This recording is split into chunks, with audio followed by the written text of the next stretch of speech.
Derrick Rose is maybe the best player in America. You look back 35 years and you can tell me I can have two guards in the history of this state. I take Isaiah Thomas, I take Derrick Rose.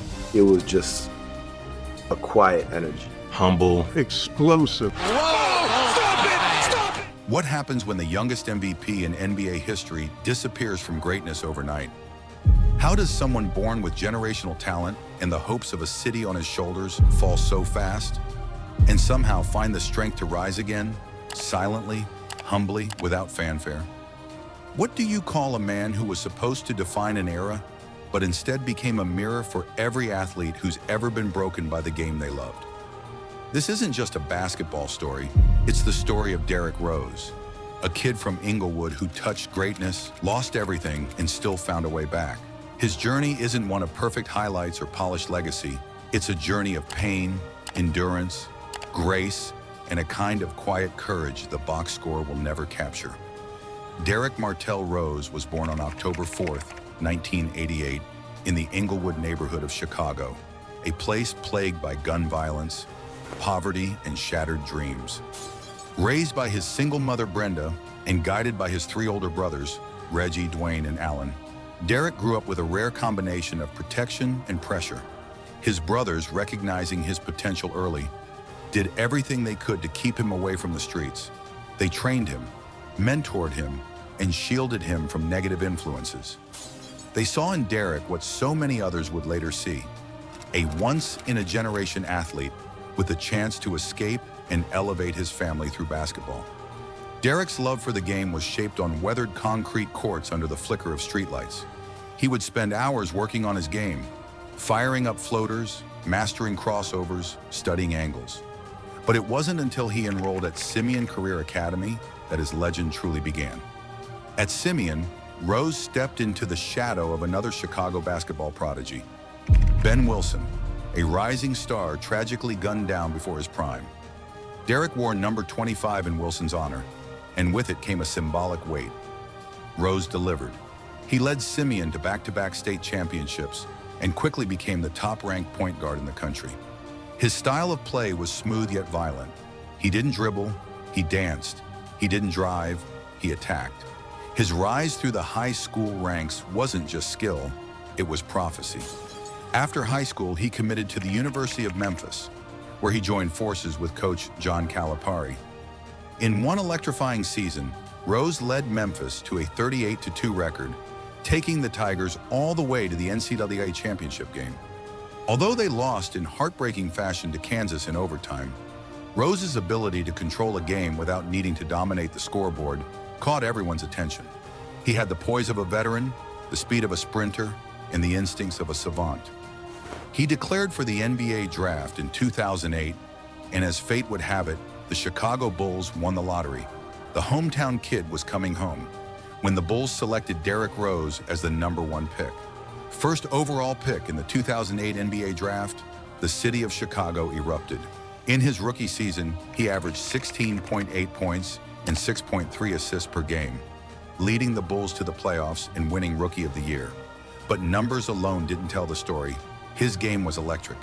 His ability to explode off the dribble, his body control, and his quiet leadership instantly made him a star. In just his third season, Derrick Rose did the unthinkable. At 22 years old, he became the youngest MVP in NBA history.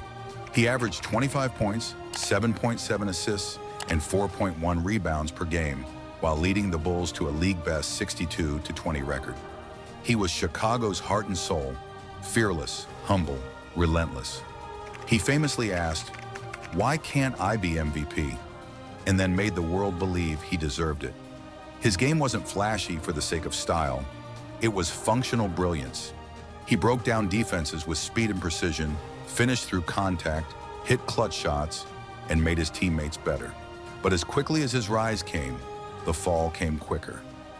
April 28, 2012, Game 1 of the playoffs against the Philadelphia 76ers. With the Bulls comfortably ahead late in the game, Rose made a familiar move, cutting through defenders on his way to the rim. As he landed, his left knee buckled. He collapsed to the floor, clutching his leg. Silence swept through the United Center. The diagnosis, a torn ACL. The MVP was down, and so were the Bulls' championship hopes. But this wasn't just a season-ending injury. It marked the beginning of one of the most painful and difficult comebacks in NBA history. Rose missed the entire 2012-13 season. His return was slow, deliberate, but hopeful. Then another tear, this time in his right meniscus, then another. Every comeback led to another setback. The explosiveness was gone, replaced by hesitation and doubt. The media grew cynical. Fans questioned his heart, his toughness, his will. Headlines mocked his cautious return.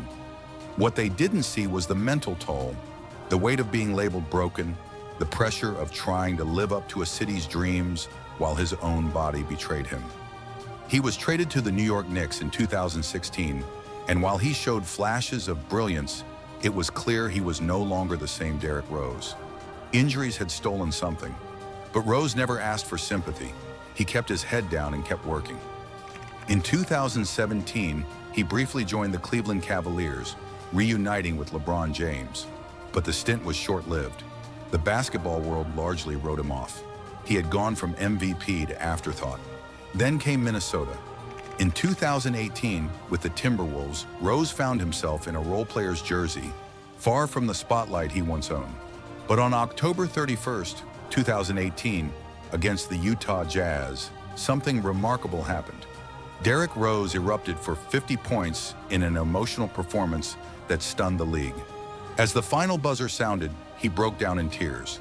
Teammates embraced him. Fans chanted his name.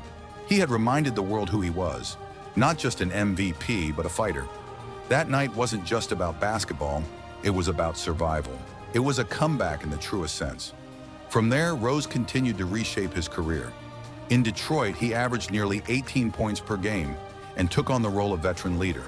He adjusted his game, less reliant on speed, more focused on finesse, footwork, and decision-making. In New York, he reunited with coach Tom Thibodeau and became a crucial part of a playoff-bound Knicks team, bringing experience and steadiness off the bench. He was no longer trying to reclaim his old form, he was building something new. Off the court, Rose matured. He became a father and found peace in family life. He began to open up in ways he never had before, talking about the pain, the pressure, and the loneliness that came with stardom. He released a memoir, candidly addressing the mental toll of his injuries and the psychological battles he fought in silence. He became an advocate for athletes taking care of their mental health, a voice of quiet strength in a league that often values performance over well-being. His business ventures expanded. He invested in education, started foundations, and continued to give back to Chicago. Through all the pain and public scrutiny, he never lashed out. He never blamed others. He just kept going. Today, Derrick Rose may not have the stats or accolades that some of his peers accumulated, but his story resonates deeper. He showed us that greatness isn't always about staying at the top. It's about how you respond when you've hit the bottom. He taught us that redemption isn't always loud. Sometimes it's soft. Sometimes it's just getting up one more time than you fall. He may never win a championship ring. He may never be the face of a franchise again. But his legacy is secure, not because of what he once was, but because of what he became. Derrick Rose became a symbol of endurance, of transformation, of grace under pressure. His rise was meteoric, his fall was tragic. But his redemption, it was quiet, powerful, and human. And that's why this story matters. The story of Derrick Rose is not just a basketball story. It's a story about surviving the storm, rebuilding from the rubble, and choosing to fight even when no one is watching. It's about understanding that sometimes rising again, after being written off, torn apart, and dismissed, is the most heroic act of all. And if this story moved you, if you found strength in his journey, if you were reminded that there is always a way forward, then be sure to like, comment, and subscribe. Because stories like Derrick Rose's don't just belong in highlight reels. They belong in the hearts of everyone who refuses to quit. This is the rise and redemption of Derrick Rose.